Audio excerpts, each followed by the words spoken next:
लग्नानंतर होईलच प्रेम या मालिकेच्या आजच्या भागात आपण पाहत असतो की आता इथे नंदिनी खरं तिच्या रूमची आवरावर करत असते, कपड्यांच्या घड्या घालत असते. मात्र इकडे जो काही जीवा असतो तो दबक्या पावल्याने तिच्याकडे येत असतो. आल्याबरोबर खरं तर इथे तिचे डोळे बंद करतो आणि तिला म्हणत असतो की नंदिनी ओळख बरं माझ्या हातात काय आहे. तेव्हा नंदिनी म्हणते अहो कसं ओळखणार सांगा बरं, माझ्या डोळ्यावर हात ठेवला आहे आणि म्हणे ओळख बरं, कसं ओळखणार. तेव्हा जी म्हणतो हो रे मी तर हात ठेवला आहे ना, बरं ठीक आहे हात समोर कर.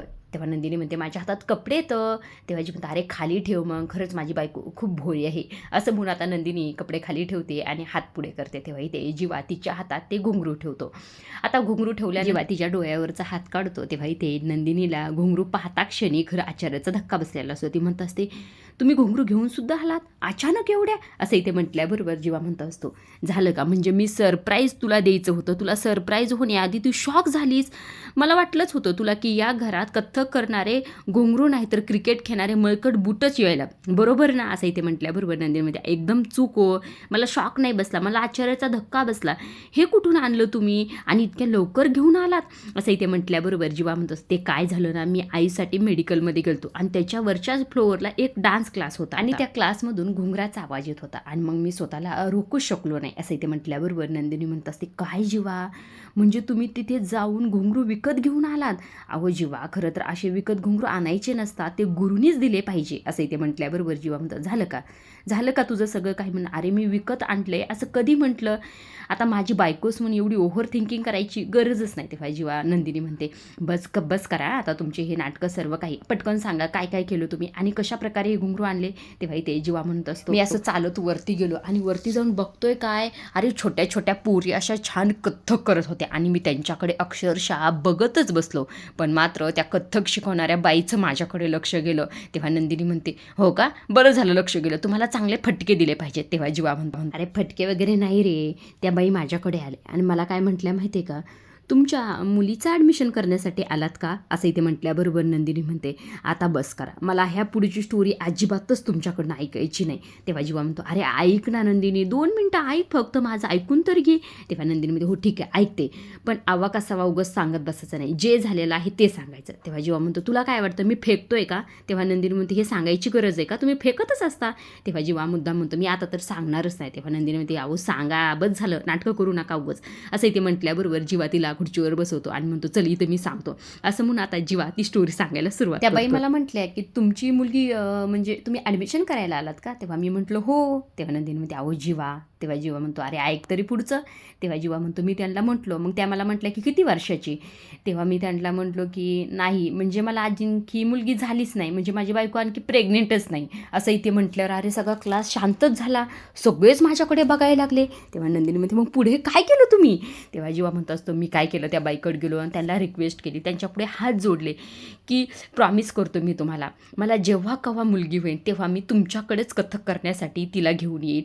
आणि काय सांगू का तुम्हाला, माझी बायकोन मी दररोज असंच म्हणतो की आम्हाला मुलगीच झाली पाहिजे, म्हणजे कथक करणारी मुलगीच झाली पाहिजे. तेव्हा नंदिनी म्हणते मग काय झालं पुढे. तेव्हा जीवा म्हणतो त्यांनी माझ्या हातात घुंगरू ठेवले आणि ते असं देखील म्हणल्या की आता तुमच्या बायकोंना खरं तरी ते जेव्हा केव्हा ती प्रेग्नेंट राहील तेव्हा कथ्थकचे तिला कार्यक्रम दाखव जा, म्हणजे पूर्वतयारी होईल, आत्ताच मी जाऊन सीडी घेऊन येतो. असं इथे जीवा म्हटलेलं असतं. नंदिनीला हे सगळं काही ऐकून तर मोठा धक्का बसलेला असतो. तेव्हा नंदिनी खरं जीवाला म्हणत असते जीवा काय हे, म्हणजे कोण आहात कोण तुम्ही सांगा बरं मला, इतक्या कन्व्हिक्शननी जगाला गोष्टी विकता आणि विकतसुद्धा घेता, म्हणजे काय. तेव्हा जीवा म्हणतो विषय का. तेव्हा नंदिनी म्हणते पण एक विषय आहे तुम्हाला सांगू का, जर आपल्याला मुलगा झाला तर. तेव्हा जीवा म्हणतो मला हे ऐकायचंच नाही, असं म्हणून अक्षरशः कानाला हात लावून बसलेला असतो. तेव्हा नंदिनी म्हणते ऐका तरी ना माझं काय म्हणते मी, पण मात्र जीवा तिचा एकही शब्द ऐकायला तयार नसतो. तितक्यातच खरं इथे नंदिनीला एक कॉल आलेला असतो. तेव्हा इथे नंदिनी म्हणत असते की उचलू का. तेव्हा जीवा म्हणून तू उचल की, स्पीकरवर ठेव. पण आता इथे खरं फोन उचलल्याबरोबर समोरची व्यक्ती म्हणते की ज्यात तुम्ही शिरताय का ते सैतानाचा गर्भ आहे, वेळेत मागे व्हा. असं इथे म्हटल्याबरोबर जीवा जरा घाबरतो बरं का. तो लगेच म्हणतो की 1 मिनिट कोण तुम्ही आणि कोण बोलताय. असं इथे म्हटल्याबरोबर समोरची व्यक्ती म्हणते मास्टर. असं म्हटल्यावर नंदिनीला कळलेलं असतं. लगेच नंदिनी म्हणते तुम्हीच का, मुलं पळवणारे रॅकेट चालवत आहे ना तुम्हीच ना ते. तेव्हा इथे समोरचा जो मास्टर असतो तो म्हणत असतो मला अतिहुशार विद्यार्थी आवडत नाहीत. तेव्हा नंदिनी म्हणते आणि मला हार मानायला आवडत नाही.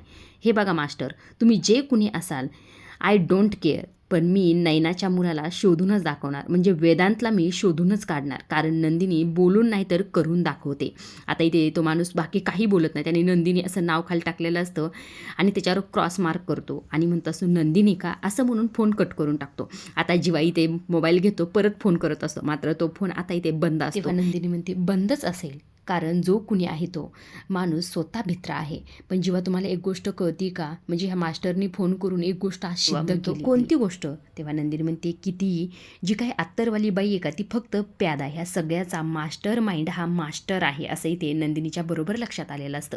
आता इकडे दुसऱ्या बाजूला रम्या फार खुश असते आणि विजयला ती फोनवर बोलत असते. तेव्हा विजयला धक्का बसतो. विजय म्हणतो असतो की काय रम्या, तू इतकी खुशच कसं काय, काय कारण काय या मागचं? तेव्हा रम्या म्हणते मी आता सांगू शकत नाही, पण नक्कीच काही दिवसांनी सांगेल. तेव्हा विजय म्हणतो हो ठीक आहे, तुझा तू टाईम घे, पण तू खुशच ना, हेच माझ्यासाठी खूप मोठी गोष्ट आहे, असं ते विजय म्हणत असतो. तेव्हा इथे वसू जी असते ती वसू गुरुजींना घेऊन आलेली असते. तेव्हा इथे विजयला रम्या म्हणते की मी फोन ठेवत्या, गुरुजी आलेत, असं म्हणून फोन ठेवला जातो. आता इकडे गुरुजी जे असतात, गुरुजी म्हणत असतात मुलगा चांगला आहे. तेव्हा वसू म्हणते कोण, विजय ना? हो असणारच की, माझा जावई येतो, चांगलाच असला पाहिजे. तुम्हाला सांगते गुरुजी, तो रम्याची इतकी काळजी घेतो ना, सांगू नका. तेव्हा इथे रम्या म्हणते आई अगं शांत बस, काय करते? गुरुजी रम्याला म्हणतात रम्या मी तुला महाभारत दिलं होतं वाचायला, ते वाचतीस का? तेव्हा रम्या म्हणते हां म्हणजे ते ना गुरुजी मला जरा खूपच कंटाळा येत होतं वाचायला, पण तुम्ही का बरं असं विचारताय, म्हणजे त्यात काही क्लू वगैरे आहे का, म्हणजे पुढे काय होणार आहे हे सगळं त्यात आहे का, सांगा की नक्की काय आहे गुरुजी ते महाभारतात? असं इथे म्हटल्याबरोबर गुरुजी म्हणत असतात महाभारतात तर सगळंच आहे. कृष्ण आहे, त्याची जन्मजाती आई आहे देवकी, त्याला वाढवणारी यशोदा आहे, कंस आहे, कौरव आहेत, कृष्णाला साथ देणारा अर्जुनसुद्धा आहे. तेव्हा इथे वसू म्हणत असते गुरुजी हे सगळं काही जाऊ द्या, सगळं हे बाजूला ठेवा बरं, पण मला एक गोष्ट सांगा की रम्याचं आणि विजयचं लग्न होणार ना?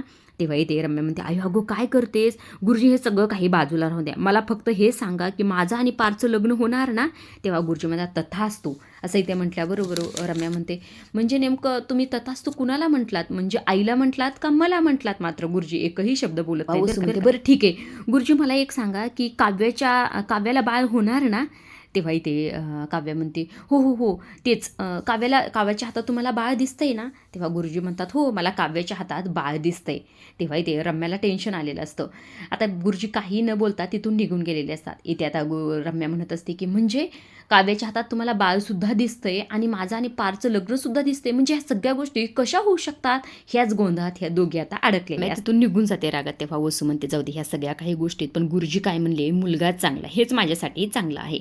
आता इकडे दुसऱ्या बाजूला किचनमध्ये खरं इथे असतात ते म्हणजे काव्या आणि रम्या. काव्या मुद्दाम खरं पपई हातात घेऊन उभा असते. रम्या इकडनं आल्याबरोबर काव्याला म्हणते अगो काव्या काय करतेस तू? तेव्हा काव्या म्हणते अगो बघ ना किती छान पिकली ही पपई, कधी एकदा खाते असं झाले मला. तेव्हा हे बघ असं काय करतेस तू काव्या, अगं तू प्रेग्नेंट आहेस आणि घरातले किती आनंदी आहेत सगळे. तेव्हा इथे काव्य म्हणत असते माझ्या आनंदाचं काय सांग बरं, म्हणजे घरचे सगळे आनंदी आहेत म्हणून मी पण आनंदी राहायचं का? तुझी मैत्रीण काय म्हटली तुला सुद्धा ते पटलं ना? आणि अगं बस ना गं, म्हणजे तुझं काय गं, तू मोकळीस ना, म्हणजे तुझं लग्न नाही झालं आणि तुला बाळ होणार आहे की ह्या गोष्टी, ह्या टेन्शनपासून तू मोकळीस, पण माझ्या डोक्यावर किती टेन्शन आहे माहिती आहे का?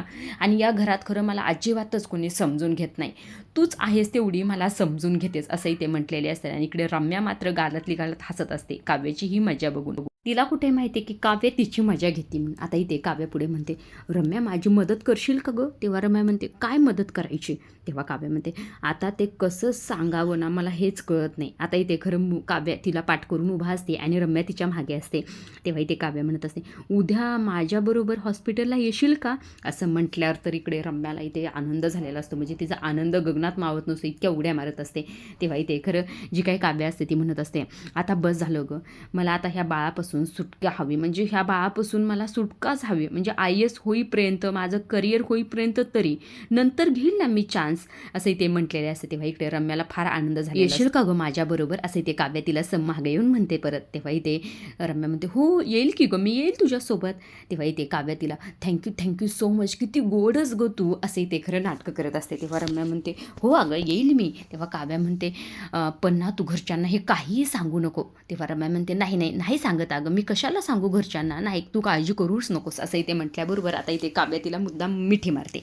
मिठी मारल्यानंतर रम्या स्वतःच्याच मनात, उद्या बघच तू काव्या, घरच्यांना मी तुझ्या मनातली इच्छा कशी दाखवून देते तर, असं इथे म्हटलेले असते. तेव्हा इथे तिला गुड नाईट म्हणून तिथून निघून जाते. आता इथे काव्या स्वतःच्या मनाशी म्हणत असते, किती निर्लज्जस का तू रम्या, म्हणजे तुला असं वाटलं की आता तू माझा पडदाफाश करणारच उद्या, पण खरं तर मी तुझा पडदाफाश करणार आहे. परत एकदा दाखवून देईल की ही जुनी काव्या काय करू शकते. तर मला पपई खाऊ घालणार होती नाही, मी सगळ्या तुझ्या वाईट इच्छांचा ज्यूस केला ना तर नाव बदलेल ही काव्या पार्थ देशमुख, कळलं का. रम्या शितोळे असं इथे काव्या खरं तिच्या स्टाईलमध्ये बोललेली असते. आता इकडे दुसऱ्या बाजूला जीवा आणि नंदिनी दाखवलेले असतात. आता इथे जीवा खरं हॉलमध्ये असतो आणि नंदिनीला खरं खाण्यासाठी आवाज देत असतो की आणखी ग पटकन. तेव्हा नंदिनी म्हणते हो थांबा थांबा असं म्हणून नंदिनी घेऊन येते. तितक्यात खरं दरवाजाची बेल वाजते, त्यामुळे नंदिनी मी थांबा मी उघडते असं म्हणून दरवाजा उघडण्यासाठी गेलेली असते. आता दरवाजा उघडते तर समोर पाहते तर कोण, नैना, वेदांत आणि रेखा, म्हणजे नैना इथे नैनाच्या बाळाला इथे सोडलेलं असतं. इथे नंदिनी फार खुश असते. वेदांत, अरे तू कसं काय, म्हणजे हे सर्व काही कसं झालं, अहो ऐकलं का तुम्ही, वेदांत आलाय असं इथे म्हटल्याबरोबर इथे जीवा जो असतो जीवा धावतच येतो. काय वांग्या, अरे तू कुठे होतास आणि हे सगळं काही कसं झालं, म्हणजे ह्याला कुणी सोडलं आणि हे सगळं काही कसं झालं सांगा बरं. तेव्हा नंदिनी म्हणते अहो थांबा त्यांना बसून तर द्या असं इथे म्हटल्याबरोबर जीवा म्हणतो बरं ठीक आहे, तुम्हाला काही आणू का, कैरीचं पन्ह वगैरे ज्यूस काही आणायचं आहे का. तेव्हा रेखाताई म्हणतात नको नको आम्हाला काहीही नको. तेव्हा जीवा म्हणतो थांब हे तर तू खाऊ शकतोस असं म्हणून बाऊलमधलं आता इथे वेदांतला जीवा खाऊ घालत असतो आणि छान आहे का असं देखील म्हणत असतो. तेव्हा वेदांत म्हणतो हो खूप छान आहे. आता इकडे नंदिनी म्हणत असते बरं ठीक आहे हे सगळं काही, पण हे सगळं कसं झालं, म्हणजे वेदांतला कुणी आणून सोडलं. तेव्हा इथे रेखा म्हणते कुणी आणून सोडलं हे काही माहीत नाही, म्हणजे ते आला ना तेव्हा त्याच्या डोळ्यावर पट्टी होती आणि त्याला धड काही सांगता सुद्धा येत नाही. तेव्हा नंदिनी म्हणते त्यासोबत कुणी काही वाईट केलं नाही ना. तेव्हा इथे रेखा म्हणते नाही नाही काही केलं नाही. आता तो म्हणतो की त्याला एका खेळणी देऊन एका बंद खोलीत ठेवलं होतं असं इथे म्हटलेली असते. तेव्हा इथे नैना म्हणजे छोटा होतो आणि त्याला सुद्धा ह्या गोष्टी नाहीत कळत, म्हणजे त्याला सांगता सुद्धा येत नाहीत. तेव्हा जीवा म्हणतो हे ठीक आहे जाऊ द्या, सगळं वेदांत आला ना घरी सगळं सुखरूप आहे ना, आणि वेदांची तुम्ही आता नैना ताई काळजी घ्यायची बरं का असं इथे म्हटलेलं असतं. तेव्हा इथे जी काही रेखा असते ती म्हणत असते जेव्हा ऐका ना आम्ही आता जातोय, कारण की वेदांत जरा घाबरलाय आणि जरा त्याला ताप आलाय म्हणून त्याला डॉक्टरकडे घेऊन जातो असं म्हणून आता इथे वेदांत रेखा नैना सगळेजण तिथनं निघून जातात. मात्र नंदिनी इथं थोडी डिस्टर्ब असते. जीवा खुश असतो. जीवा म्हणत असतो काय कमाल झाली ना, म्हणजे वेदांत आला सुद्धा, किती आनंदाची गोष्ट आहे ना. तेव्हा इथे नंदिनी थोडी डिस्टर्ब असते. तेव्हा जीवा म्हणतो काय झालं तुला. तेव्हा नंदिनी म्हणते नाही काही नाही असं म्हणून ती रूममध्ये निघून जाते. आता जीवा सुद्धा तिच्या मागे जातो. आता इकडे दुसऱ्या बाजूला काम करत बसलेला असतो आणि रम्या काव्याला बोलवायला आली असते. ती म्हणत असते काव्य झाली का रेडी. तेव्हा इथे काव्य म्हणते हो आय एम रेडी, चल आपण जाऊया असं इथे म्हटल्याबरोबर पार्थ म्हणतो काय कुठे चाललाय तुम्ही. तेव्हा काव्या म्हणते बाहेर चाललोय. तेव्हा पार्थ म्हणतो बाहेर कुठे. तेव्हा काव्या म्हणते तुम्हाला काय सांगू मी. तेव्हा इथे पार्थ म्हणत असतो साधं सरळ प्रश्न विचारले आणि त्याचं साधं सरळच उत्तर द्या. तेव्हा काव्य म्हणते आता साधं सरळ आपल्यात काही राहिलं आहे का देशमुख, उगाच तुमच्या या प्रश्नाला साधं सुधं लेबल लावू नका, आता कंटाळा आलाय मला तुमच्या प्रश्नाचे उत्तर देऊ असं इथे काव्या रागातच म्हणते. आता हे निचे नाटकं सुरू असतात बरं का रम्यासमोर. आता तेव्हा रम्या म्हणत असते काव्या जाऊ दे की कशाला वाद घालते सुगं, अरे पार्थ आम्ही जवळच एक नवीन मॉल उघडले तिथे चाललो शॉपिंग करायला. तेव्हा पार्थ म्हणतो याला म्हणतात साध्या प्रश्नाचं सरळ उत्तर. तेव्हा काव्या त्याच्याकडे रागानेच पाहते. त्यांचं भांडण पाहून खरं रम्या फार खुश झालेली असते. तेव्हा पार्थ म्हणतो तुम्ही मॉलमध्ये चाललायत ना, चला म्हणजे तुम्ही शॉपिंग करू थकता आणि तेव्हा तुमच्या बॅग उचलायला कुणीतरी पाहिजे ना, मी येतो. तेव्हा लगेच काव्या रागातच म्हणते तुमचं काय मध्ये, रम्याचं माझं ठरले ना बाहेर जाण्याचं, तुम्ही कशाला उगाच आमच्या मागे येते. तेव्हा पार्थ म्हणतो हां तुम्ही मॉलमध्येच चाललाय ना, बरं ठीक आहे चाललात ना ठीक आहे, पण तुमच्या आईच्या अभ्यासाचं काय झालं. तेव्हा काव्या म्हणते त्यासाठी तर चालले ना, तुम्हाला काय करायचं, मला खरं तर कंटाळा आला तुमच्या प्रश्नाचे उत्तर देऊ वैताग आलाय, चल ग रम्या आपण आपलं जाऊ. मात्र इकडे रम्या जी असते रम्या स्वतःच्याच मनाशी बोलत असते वा काय वाजलं यांच्या दोघांचं. आता काव्या जेव्हा अबोशन करून येईल आणि हे पार्थला कळेल तेव्हा ह्यांचं इथे घरात भांडण नाही लागत, डायरेक्ट कोर्टात भांडण होईल. तेव्हा इथे काव्या तिला जाग करते, चलतेस ना रम्या तू, रागातच म्हणते बरं का मुद्दाम. तेव्हा रम्या म्हणते हो चल असं म्हणून आता ह्या दोघी जात असतात. तेव्हा मागणं खरं तरी ते काव्या जातानी पार्थला थंब देते, म्हणजे ह्यांचे सगळे काही नाटकं असतात माहीत असतात आणि रम्या बरोबर त्याच्यात फसलेली असते. आता इकडे दुसऱ्या बाजूला खरं इथे जीवा जो असतो तो नंदिनीला म्हणत असं, नंदिनी तुला काय झालंय, म्हणजे वेदांत सुखरूप घरी आलाय, हे आनंदाची बातमी ना, आपण सेलिब्रेट केलं पाहिजे याला, असं काय करतेस तू. तेव्हा नंदिनी म्हणत असते, अहो ठीक आहे, मला माहिती आहे जीवा, पण मला कुठेतरी असं वाटतच होतं की तो मास्टर वेदांतला सुखरूप परत पाठवेल. तेव्हा जीवा म्हणतो, अगं मग तसंच तर झाले ना, मग कशाला काळजी करतेस. तेव्हा नंदिनी म्हणत असते, जीवा तुम्हाला कळतंय का, त्या मास्टरने वेदांतला सुखरूप तर पाठवलं, पण ते यासाठी कारण त्या मास्टरला कळून चुकलं होतं की आपण शांत बसणार नाही. त्याचा फोन आला होता का, तेव्हा मी त्याला काय म्हटलं होतं की आता आम्ही हार मानणार नाहीत. मला असं वाटतं की त्याला कुठेतरी पहिल्यांदा भीती वाटली असणार की आपण खोलात जर शिरलो तर आपल्या हातात काहीतरी लागणारच आणि ते त्याला आपल्या हाती लागून द्यायचं नसेल, म्हणून खरं तर त्यांनी वेदांतला घरी पाठवलं, म्हणजे सुखरूप पाठवून दिलं आहे असंही ते म्हटल्याबरोबर जीवाच्या देखील ही गोष्ट लक्षात येते. जेव्हा म्हणत असतो की नंदिनी करेक्ट बोलतीस, त्याला असं वाटलं असेल की आपण जर वेदांतला परत पाठवलं तर या सगळ्या गोष्टीचा पाठपुरावा करणं आपण सोडून देऊ, पण असं अजिबातच आता होणार नाही. आता तर या गोष्टीचा मुळाशीच आपण जायचं असे ते म्हटल्याबरोबर नंदिनी म्हणतं, हो नक्कीच, कारण अजून त्या चंदन पाळणाघरातील मुलगा सुखरूप घरी परतलेला नाही. तेव्हा जीवा म्हणत असतो, तो मुलगा मला वाटतं एकटा नसणार आहे, आणखी त्या पाळणाघरातले मुलं किडनॅप झाले असणार.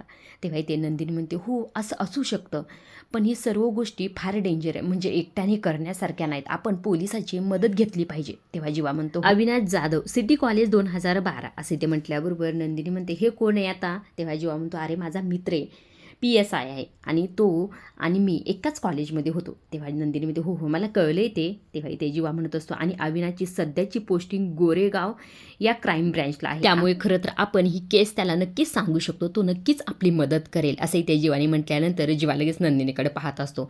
नंदिनी तुला एक गोष्ट सांगू का, आपण खरंच तुझं कौतुक करण्यासारखं आहे, म्हणजे तू जे काही करतेस ना ते कौतुकास्पद आहे असंही ते म्हटल्याबरोबर नंदिनी म्हणते, अहो असं काय करता, त्यात काय कौतुक आहे, आपण ह्या सर्व गोष्टी केल्याच पाहिजे ना हो. तेव्हा जेव्हा म्हणतो, हो अगदी बरोबर आहे, आपल्याला जेव्हा बाळ होईल ना तेव्हा ह्या सर्व गोष्टी त्याला सांगितल्या पाहिजेत, म्हणजे त्याला कळेल की त्याचे आईबाबा किती ग्रेट होते. तर असंही ते म्हटल्याबरोबर नंदिनी म्हणत असते, आता बस करा आणि फोन करायचा ना तुम्हाला, जा इथून असंही ते म्हटल्या. जीवा म्हणत असतो, माझं प्रत्येक वेळेस तू बोलणं असंच थांबवतेस ना, मला अजिबात नंदिनी तू आवडत नाहीस बरं का, असं म्हणून फोन करण्यासाठी निघून गेलेला असतो. आजच्या पुरतं एवढंच. पुढील भागात आपण पाहत असतो की आता खरं तेच रिपीट केलेलं आहे, जे काही काव्या इथे बोललेले असते. काव्याने ते खरं तर रम्याच्या एक संदेशीन कानाखाली ओढलेली असते आणि तिला म्हणत असते की ही चपराक तुला जुन्या काव्याकडनं, जिला तू इतक्या दिवस घोळात घेतलंस. तेव्हाही ते रम्या म्हणत असते की मग ही जुन्या काव्या इच्छा नसताना बाळाला का जन्म देते असंही ते म्हटल्याबरोबर काव्या म्हणत असते, याची काळजी तू करू नकोस, माझं बाळ आणि आमच्यापासून तू दूर राहायचंच असंही ते खरं रम्याला धमकी दिली. पार्थने ऐकल्याबरोबर पार्थ म्हणत असतो, काय म्हणलात काव्या तुम्ही, आमचं बाळ. असं म्हटल्यानंतर काव्या लगे त्याच्याकडे पाहते आणि ते पार्थीचा हातात हात घेतो. आता हे सगळं काही पाहून रम्या आणि वसूचा तर जळफाट झालेला असतो. हे आपण बरेच दिवस झालं बघतोय बरं का, ते रिपीट तेच करायला लागलेत, त्यामुळे काय एवढं हे तुम्हाला सगळ्यांनाच माहीत आहे. आजच्या पुरतं एवढंच. अशा डेली मालिकेचे अपडेट जर तुम्हाला जाणून घ्यायला आवडत असतील तर आपल्या चॅनलला जरूर सबस्क्राईब करा आणि तोपर्यंत पाहत राहा लग्नानंतर होईलच प्रेम. धन्यवाद.